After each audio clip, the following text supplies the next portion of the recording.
Hola amigos, soy Renato Salinas, poeta y amante de los libros. En Con Colores Poéticos entrevistaré a mis amigos, los sabios de la tribu, los grandes poetas chilenos. Hola a todos, bienvenidos una vez más a Con Colores Poéticos. Hoy día vamos a presentar al poeta Rafael Rubio, conocido como el talibán de la métrica. Aspectos en los cuales rivaliza conmigo porque yo también soy uno de los que hace esas cosas métricas. Sin embargo, esta entrevista la va a conducir como siempre Renato Salinas porque sí, porque alguien tiene que hacerlo y me parece que es una mejor persona en ese sentido, para este tipo de entrevistas. Y ellos se conocían mucho tiempo antes, así que vamos, sin más, los dejo con Rafael Rubio, el talibán de la métrica. Buenas amigos, bienvenidos a Con Colores Poéticos. Hoy entrevistando a un gran poeta de esta generación, unos grandes poetas de Chile y de quien tengo el gusto de ser su amigo. Hoy estaremos con el gran Rafael Rubio, Con Colores Poéticos. Este poema que se llama El arte de la elegía, que es de un libro que se llama Luz Rabiosa, donde intento ironizar, ¿cierto? Y poner en cuestión el acto de honestidad, de pretendida honestidad, que subyace tras el gesto de escribirle un poema al padre muerto. Y está escrito en la manera de instrucciones para escribir una elegía destinada a un lector, ¿cierto? Imaginario. El arte de la elegía. Todo consiste en llegar al justo término y después dar a luz la voz, dejar que se complete la muerte. Nadie va a lamentar una metáfora imprecisa ni un epíteto infeliz cuando la muerte está viva en el poema. Todo estriba en simular que nos duele la muerte, solo eso, hacer creer que nos aterra, morir o ver la muerte. Imprescindible elegir una víctima que haga las veces de un destinatario, el padre o el abuelo o el que fuere, con tal que su muerte haya sido lo bastante ejemplarizadora como para justificar una ira sin nombre. Impostarás la voz hasta que se confunda con el ciego bramido de una bestia, así infundirás piedad en tu lector. Recomendable el terceto pareado si se quiere seguir la tradición del abandono. Leerás la elegía de Hernández a Ramón Sigeo, la que en Don Francisco de Quevedo, maestro en el arte de la infamia versificada, inmortalizar a fulano de tal. Debe ser virtuoso el uso del encabalgamiento, echar mano a literaciones de grueso calibre para reproducir la onomatopeya del desamparo que la elegía debe, aunque no pueda sugerir. El uso de la rima debe ser implacable, el primero con el tercero consonante con perfecta aunque engañosa simetría, el segundo con el primero del terceto siguiente, encadenados como están ayuntados los bueyes de la angustia en los vastos potreros del poema. Importa sobre todo la verosimilitud de tu desgarro y no el desgarro mismo. El dolor puede ser de utilidad siempre y cuando no atente contra la rigurosidad del edificio. El templo del poema debe estar sostenido por los números, solo eso será garantía de profundidad si se quiere atraer la compasión de un lector habituado al verso libre. No importa la belleza, la verdad será requisito indispensable a la hora de urdir una elegía que merezca el prestigio de la muerte o la inclusión gozosa y dolorosa en el canon de la nueva poesía española. Puaj, deberás entender a fin de cuentas que el poema no es más que un ejercicio, no va a ser que se levanten los muertos, ni hará que tu padre retorne del oscuro país de los dormidos, porque ya no habrá país del que volver, ni esperanza tampoco, ni poema. Evitarás el troqueo, como quien huye de sí mismo. El ritmo yámbico será recomendable en estos casos, siempre cuando haya unidad de fondo y forma. Repartirás los acentos de tal modo de sugerir la solemnidad más aplastante, el ritmo de una marcha funeraria o el requiem de Mozart, por ejemplo, tarea en extremo dificultosa si se tiene el oído acostumbrado al vicio del martillo, del tambor. El dolor es un lujo que muy pocos pueden permitirse, y si es así, que no sea sin un vulgar pretexto para erigir el templo del poema, un edificio cuyo lujo te avergüenza, ha de ocultar las ruinas sobre las que se sostiene. Palabras que desprecia el albañil, el oficio, se ejerce en la oscuridad o en el abismo o en una mesa de disección. No habrá de ser de otra manera la escritura si se quiere ver la muerte morir en el poema. Si hablas de tu padre será con rencor y no con el barato lloriqueo de los pobres de espíritu. Odiarás con honda intensidad lo que te quede de él en la memoria. No es imprescindible que el mundo se entere de tu ruina pringosa, pero si el poema lo requiere así, confiésalo, pero que sea solo una vez. De tu dolor da cuenta tu silencio, arrasarás con todo lo que obstruya la lectura fluida del poema. Entenderás al cabo que el silencio es la onomatopeya de la muerte. Has de darle lugar en la elegía, así evitarás la asfixia del lector. Has de expulsar los ripios con un látigo, no entrarán en el templo de tu padre fariseos ni ciegos mercaderes de la palabrería. Barrerás con todo lo que no contribuye al despliegue mugroso de tu retórica, y lo demás entrégalo a los perros. Entenderás por fin que una elegía es cosa de vida o muerte, o bien al menos te será un sustituto del suicidio.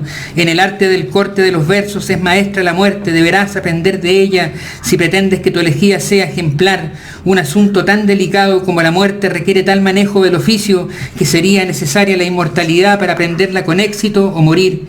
No podrás desasirte del peso de una larga tradición familiar en el oficio, Padre, Espíritu Santo, Santo, Santo el Hijo, ni un gargajo moribundo del talento del abuelo, ni un terceto construido con el mínimo sentido de la musicalidad, una vergüenza, ni de las taras impuestas por tus malas lecturas de la poesía del siglo de oro español. Si escribes de tu padre que sea con violencia, lo matarás de nuevo en tu elegía. No de otro modo lograrás el beneplácito de la palabra habituada al abandono, que no tendrás sosiego mientras dure la escritura del poema así de grave y cojonudo, el arte de escribir sobre la piel de un cadáver. Solo quien ve la muerte de su padre podrá dar notable fin a una elegía como esta, un remate que haga remorderse de envidia en su tumba a Quevedo, a Fray Luis, a Garcilaso. Rafael, gracias por estar con Colores Poéticos. Tú que vienes de una tradición poética poderosísima, tu abuelo, tu padre, los grandes poetas chilenos. ¿Qué recuerdos tienes tú de Alberto Rubio hoy en día? ¿Hoy en día? Hoy en día. ¿Qué recuerdos? Bueno, primero, muchas gracias por la invitación a conversar contigo. Mira, yo de mi abuelo recuerdo recuerdo muchas cosas, pero entre ellas dos especialmente. Resulta que con mi abuelo, él tenía una parcela en la isla de Maipo. Ahí recibía, no sé, a poetas como Lin, como Pedro Lastra, Atelier, ¿cierto? Y él era juez de letras en ese pueblo, en el pueblo de Isla de Maipo. Y yo de repente me escapaba una semana entera, ¿cierto?, a estar con él. Y teníamos nuestra rutina, nuestros paseos, nuestras conversaciones. Y de él te puedo decir que lo poco que sé de poesía lo sé gracias a él. O sea, él me lo enseñó, pero no porque se hubiera sentado en una mesa conmigo y me hubiera explicado lo que es una endecasílaba, claro, o lo que es un soneto, lo que es lo que significa la poesía de Quevedo o la de Góngora, sino más bien fueron aprendizajes que yo extraía, ¿cierto?, de nuestras conversaciones cotidianas. Conversábamos mucho, claro, nos reíamos mucho también. Y entonces ese aprendizaje se realizó de esa manera, de una manera informal, cotidiana, coloquial, ¿cierto? Me acuerdo que una vez íbamos caminando por un camino de tierra, ¿ya?, y hay una lagartija que estaba quieta en el suelo. Y entonces mi abuelo dice: tendidos se solazan los lagartos. Y ahí me quedó rondando el sonido. Más adelante, ya de vuelta a la casa, ¿cierto?, me lee un libro de Armando Uribe que se llama Por ser vos quien sois. ¿Ya? Y uno de los versos de ese libro, él me lo leía en voz alta. Y me iba preguntando qué entendía yo del poema. Y uno de los versos decía: padre de piedra, el hijo te gritaba, ¿por qué lo abandonabas, aba? Mala la piedra y malo el que la labra. Y yo me acordé lo de la lagartija, que decía: tendidos se solazan los lagartos, padre de piedra, el hijo te gritaba, ¿por qué lo abandonabas, aba? Yo ahí caché que esos tres versos, ¿cierto?, tenían una misma medida o un mismo ritmo. Claro. Pero yo no sabía que eso se llamaba endecasílabo. Eso lo aprendí solo después. Pero eso me lo enseñó él. Me enseñó el ritmo, ¿cierto? Y el otro recuerdo que tengo es que yo una vez escribí un poema que era pseudo social. El poema ya hablaba de los pescadores, de la injusticia, ¿cierto?, de la que eran víctimas los pescadores artesanales, de las largas jornadas de trabajo, en fin, de la desprotección, pero específicamente de las manos de los pescadores, las manos curtidas, ¿cierto? Y él me leyó el poema y muy severo me dijo que tuviera cuidado porque yo nunca había visto las manos de un pescador. Me lo preguntó. Me preguntó: ¿has visto la mano de un pescador? Y yo le dije: no, en realidad no. Me dijo: entonces no escribas nunca, pero nunca, sobre lo que no ves o conoces. Y esa me quedó como una enseñanza, digamos, de por vida. De vida, claro. Sí, enseñanza de vida. Durante ese periodo tú escribiste a los 16 años tu primer poema, Los Trigales. Claro, ese fue uno de los primeros poemas. ¿Qué dijo él de ese poema? Él no me dijo nada porque estaba enfermo ya. Claro, estaba enfermo, pero tuvo una enfermedad súper seria, un tumor cerebral. Entonces quedó inmovilizado y inconsciente prácticamente. Entonces con él no pude tener una comunicación poética de mostrarle mis poemas. Oh, claro. Pero de ese poema Los Trigales, que más que nada te fue como marcando a ti, digamos, un norte dentro de la poesía, claro, un derrotero dentro de la poesía, el poema Los Trigales, que creo que fue musicalizado, ¿ves? Fue musicalizado, sí. Claro. Sí. ¿Cómo nació? ¿Tú tenías mucha autocrítica a ser poeta? Sí, siempre la tuve. ¿Pensaste yo puedo ser poeta, siendo que mi abuelo y mi padre fueron poetas también? Sí, lo que pasa es que yo diría que se dio de un modo natural, espontáneo. Nunca sentí la herencia familiar como un peso, claro. o como una vara que yo tenía que superar, ¿cierto? Claro. No lo vi de esa manera. Desafío, claro. No lo vi como un desafío, no como una competencia, sino que lo vi más bien como un diálogo fraterno entre padre, hijo, abuelo, ¿cierto? Casi como un acto de creación colectiva, de triautoría, por llamarlo de alguna manera. Claro. Porque ese poema tiene mucha influencia tanto de mi abuelo como de mi papá. Y tiene también algo mío, ¿cierto? Entonces se forma en ese entrecruzamiento, ¿verdad? Algo que yo sentía como un derrotero, como un camino a seguir, como dices tú. Y principalmente está dado por la importancia que yo le daba a la sonoridad del poema. Y más tarde a la formalidad dentro del poema. Sí. En esa tradición que hoy, como hemos conversado otras veces, es muy extraño que hoy en día se escriba dentro de una métrica. Sí. ¿Por qué, Rafael? ¿Te quedaste en esa tradición que hoy en día es tan resistida por los poetas jóvenes o tan olvidada? Sí, mira, yo te podría responder dos cosas. Primero, esta misma pregunta se le hicieron a Carlos Germán Belli, el poeta peruano. Claro, sí.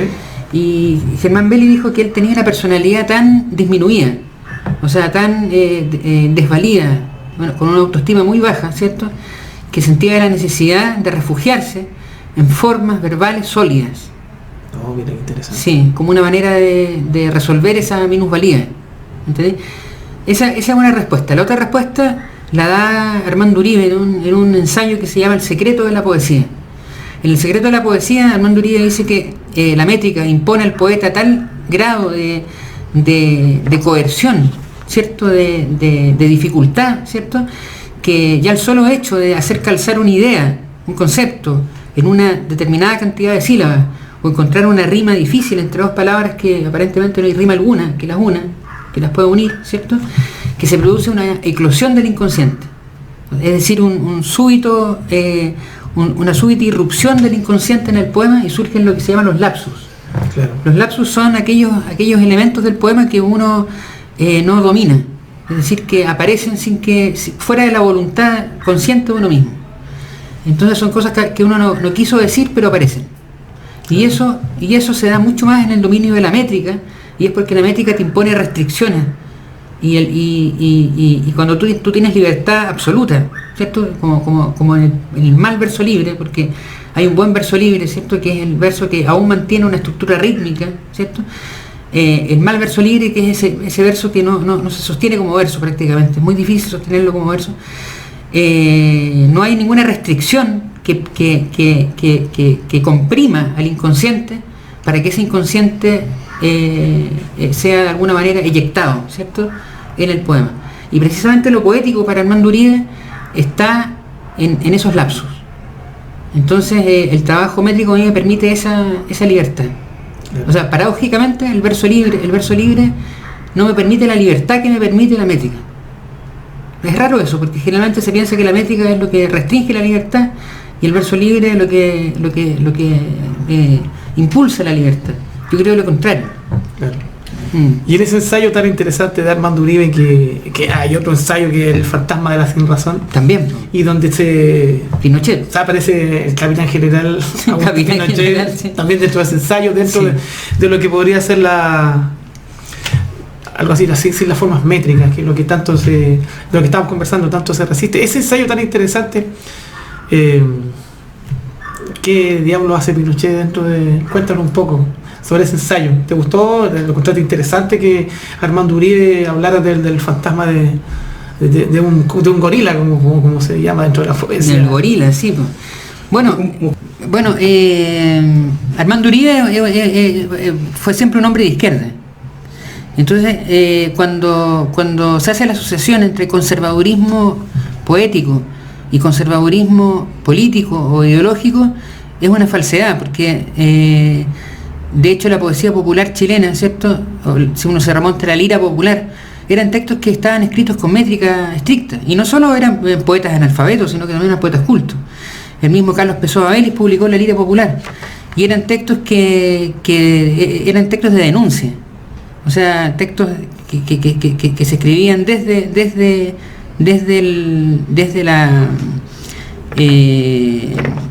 la reivindicación social de izquierda. Claro. Entonces, no me parece a mí que escribir con métrica implique un conservadurismo mental o un conservadurismo político, ideológico. Creo que son esferas completamente distintas, ¿no? Claro. Escribir desde cuarteta, en decasílabo. Exacto. La construcción, esas construcciones métricas. Exacto. De hecho, Marinetti, que era fascista, escribía en verso libre. Claro. ¿Ves tú? Futurismo. El futurismo. Futurismo italiano. Futurismo italiano. Oración por Armando Rubio. Sí. Padre nuestro que no estás en el cielo, Sí.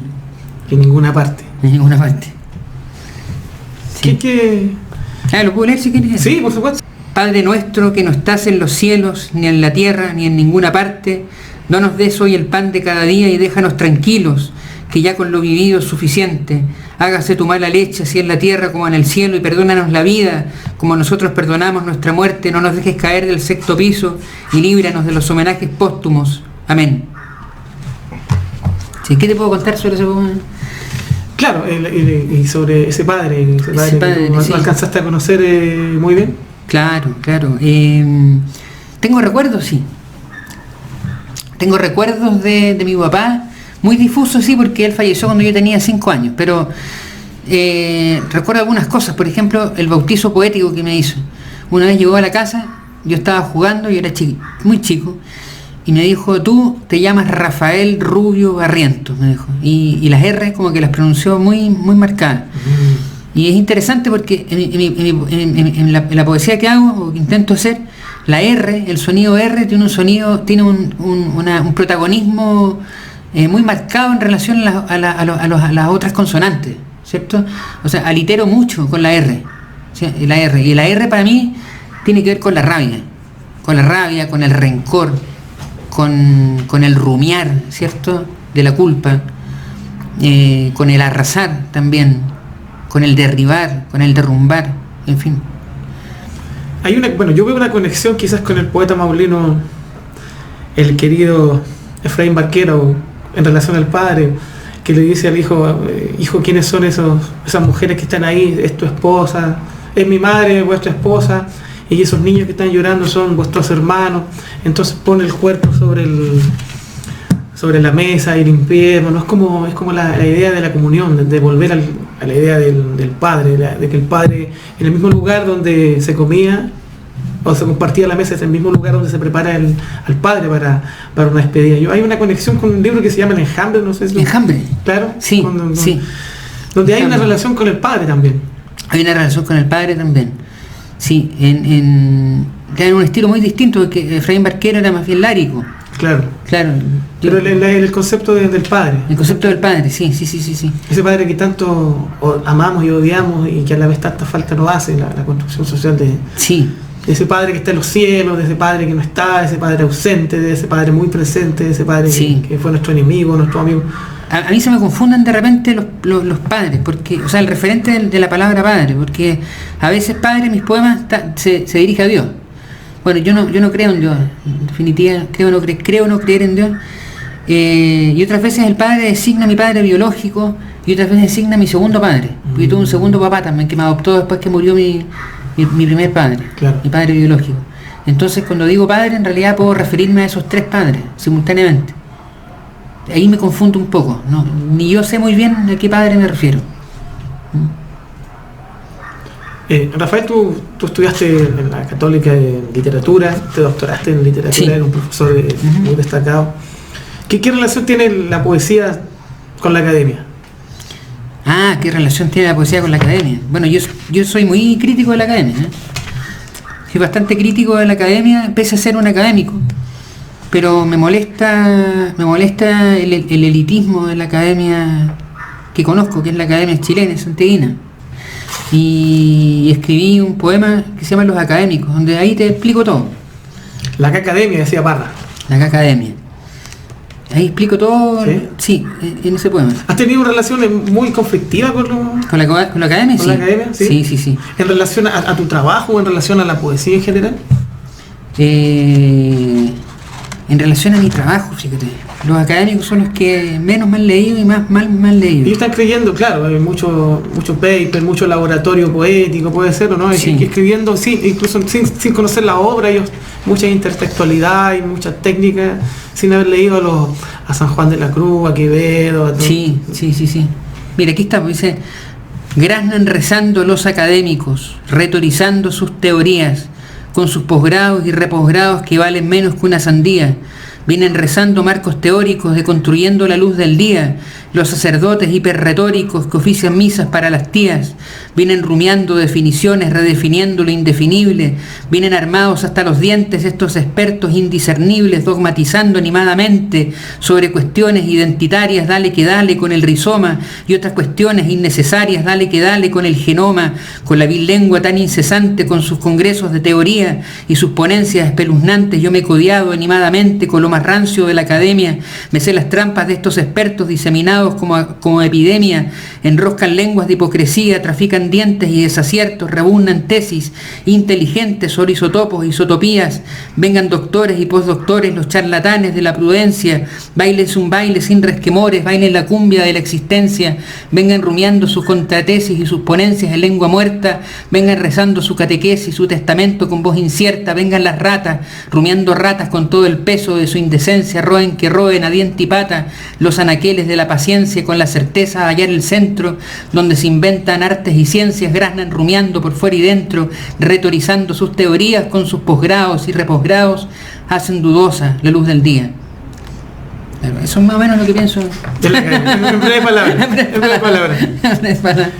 Rafael, en algún momento dentro de tu vida privada tuviste un quiebre, las separaciones siempre son dolorosas, y eso trajo también contigo que estuviste con una pequeña depresión, tuviste quizás un periodo que parió Casa de los Muertos, ese poemario que es un lugar donde condensó toda esa energía. ¿Qué nos puedes contar te separaste de tu hija, que es un dolor terrible para los que somos padres y hemos visto separarse de nuestro hijo? Pero te equivocas, no fue una pequeña depresión, fue una depresión tremenda. ¿Ya? Grande. Ya, correcto. Sí, muy grande. Sí, caí en el alcohol fuerte. Vivir solo de un día para otro. Claro, yo vivía con mi hija, vivía con mi esposa, y de un día para otro ya no tenía esposa ni hija. Entonces, naufragar un proyecto. Naufragar el proyecto, sí. Y ahí fue surgiendo, claro, el texto Casa de Muertos y otros poemas más. La poesía tiene, digamos, esa idea como ser en la oscuridad de un naufragio, ser un salvavidas o un faro para donde llegar a un lugar, una isla, una roca donde estar para pasar la noche del naufragio entre los restos. ¿Crees tú que tiene ese sentido de sanación? Mira, estamos dando una cualidad mística que... Sí, yo no sé si tenga como una cualidad de sanación, pero sí, al menos es algo al cual tú te puedes aferrar como una instancia de cierta seguridad. Pero no es que piense que la poesía pueda salvar, yo creo que no. Por lo demás no es la tarea de la poesía salvar a nadie, no creo que sea eso. Pero sí es un refugio, es una piedra a la que uno se agarra, ¿cierto? Claro. Sí. La oscuridad. Sí. En algún momento puede ocurrir eso. Sí.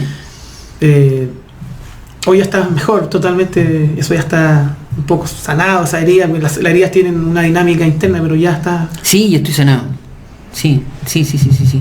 Sí, ahora tengo una buena relación con mi ex esposa, veo a mi hija frecuentemente, tengo una relación muy bonita con ella. Al parecer va a ser poeta. Qué buena noticia. Sí.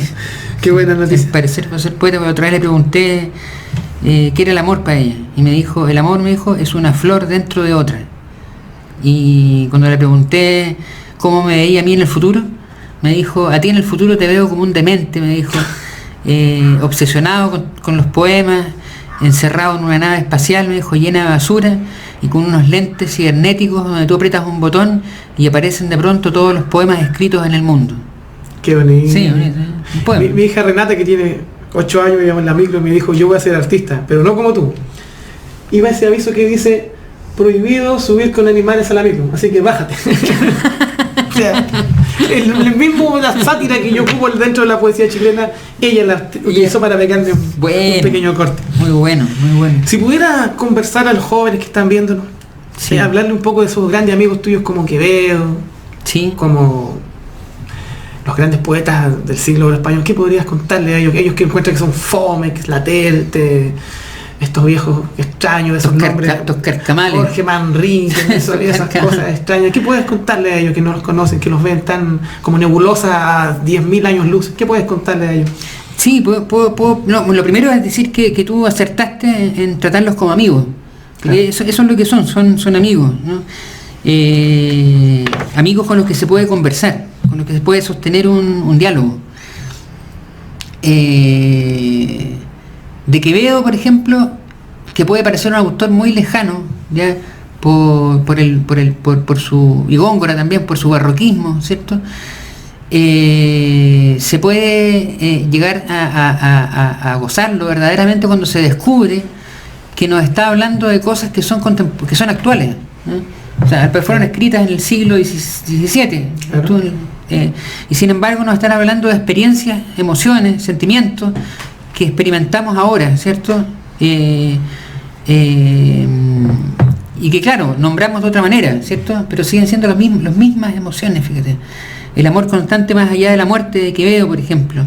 Cerrar podrá mis ojos la postrera sombra que me llevara el blanco día, y podrá desatar esta alma mía ahora su afán ansioso, lisonjera, mas no de otra parte en la ribera dejará la memoria en donde ardía, nadar sabe mi llama al agua fría y perder el respeto a ley severa, alma que en todo un dios prisión ha sido, venas que humora tanto fuego han dado, médulas que han gloriosamente ardido, su cuerpo dejarán no su cuidado, serán ceniza, mas tendrá sentido, polvo serán, más polvo enamorado. ¿Tú?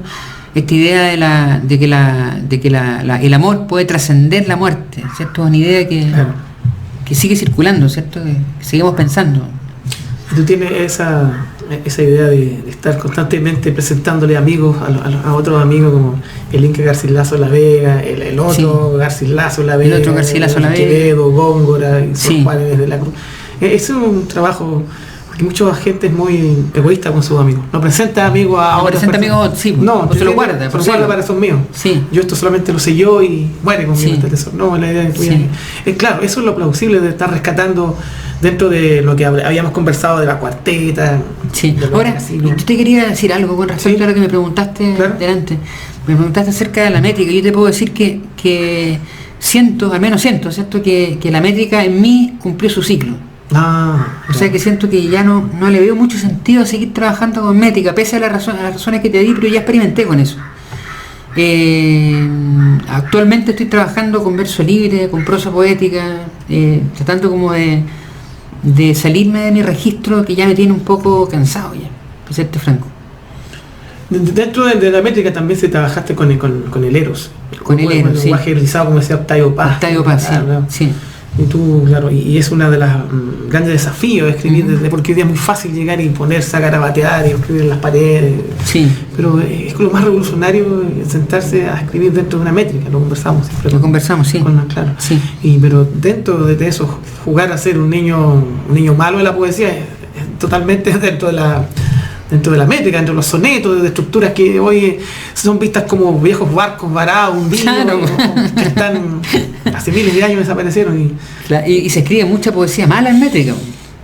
Cuéntanos de eso también me interesa. Sí, pues, o sea, se cree que escribir con métrica garantiza de alguna manera hacer poesía. Claro. Y la verdad es que se escribe mucha pseudo poesía en métrica que nos salva.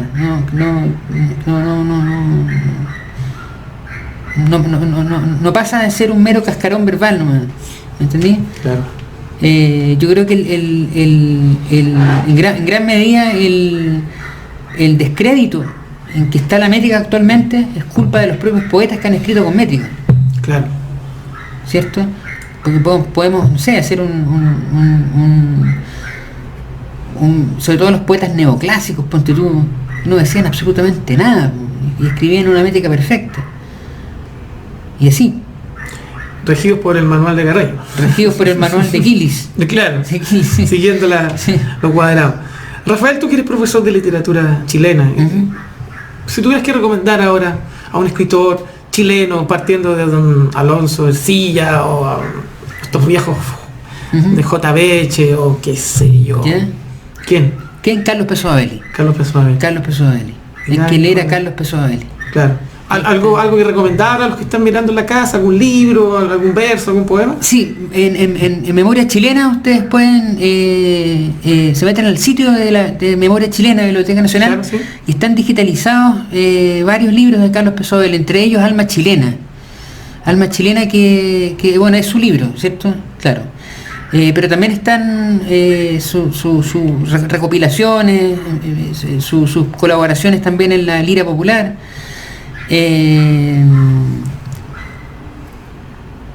Pero yo recomendaría partir leyendo, ¿cierto?, 3 poemas que para mí son fundamentales de Carlos Pessoa-Belli, que son el poema Nada, ¿cierto?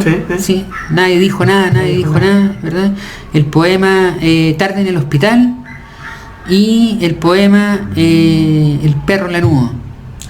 Sí, partiría por eso. Y El pintor Pereza también, es otro poema fundamental de Carlos Pessoa-Belli.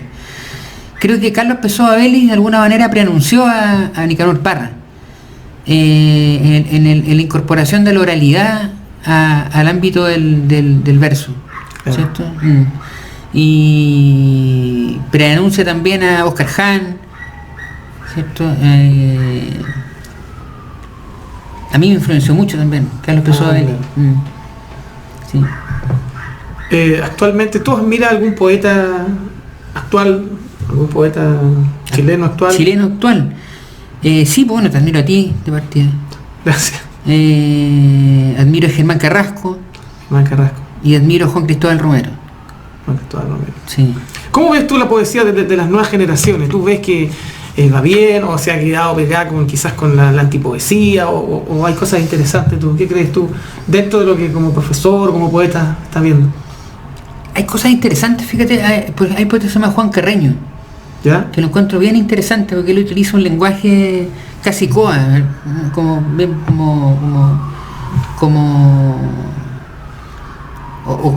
callejero, digamos, como un lenguaje bien callejero, ¿sí? ¿Ya? Y me parece que lo hace bien, fíjate. Y lo que leí últimamente de él también me ha gustado. Juan Carreño, sí, algo sí, Compro Fierro, creo. Compro Fierro, sí. Un poemario bien interesante. Sí. Pero en general, yo veo un bajón. Ya. Sí. Del nivel de la poética. Sí. No hay tanta densidad en los textos. No hay tanta densidad en los textos. Ya. Hay mucho, se manejan muy a nivel de la superficie, muy influenciados por tendencias teóricas en boga. Claro. Las teorías de género, en fin, siento que falta autenticidad en ese sentido. Y autenticidad significa para mí la correspondencia entre un lenguaje, ¿cierto?, entre un discurso y las necesidades reales del sujeto que escribe, no las impuestas por una moda teórica, ¿cierto? Claro. Vitales, ¿no? A eso me refiero. Vamos a jugar a los lugares comunes. Tomaré prestado algunas, como lo hacía Lipton en el Astro Studio, del cuestionario de Proust. ¿Ya? Un libro que nunca terminaste de leer. Un libro que nunca terminé de leer, yo creo que La Divina Comedia. La Divina Comedia. Sí, nunca lo terminé. No me preguntas por qué, bueno, no sé. Un libro que te prestaron y nunca devolviste, que esté en tu mente.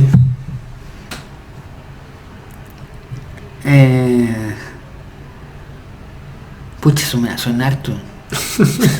Son harto, no debería decir uno, pero son harto. Ya, un libro que te hubiera gustado escribir a ti. Buena pregunta. Un libro que me hubiera gustado escribir a mí.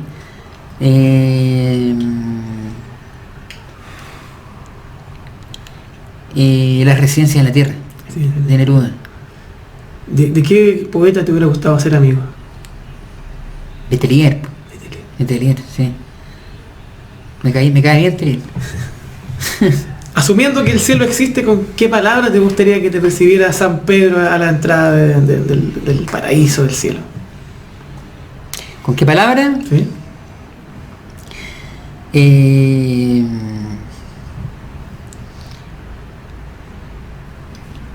En paz, ¿no? Sí. Rafael Rubio, muchas gracias por estar en Colores Poéticos, fue un gusto que nos hayas recibido. Gracias. Y a ustedes, amigos, también. Nos veremos en la próxima oportunidad, ojalá con un poeta tan maravilloso como Rafael Rubio. Muchas gracias con Colores Poéticos. Gracias también. Gracias. Cuando estuvimos con Rafael Rubio, aprovechamos de compartir con los chicos de su taller. Fue una impresionante experiencia, todos leímos poesía. Es conocido Rafael como el talibán de la métrica, cosa que yo también a veces hago cuando escribo sonetos y ese tipo de cosas. Ha sido una excelente entrevista, lo pasamos muy bien con él.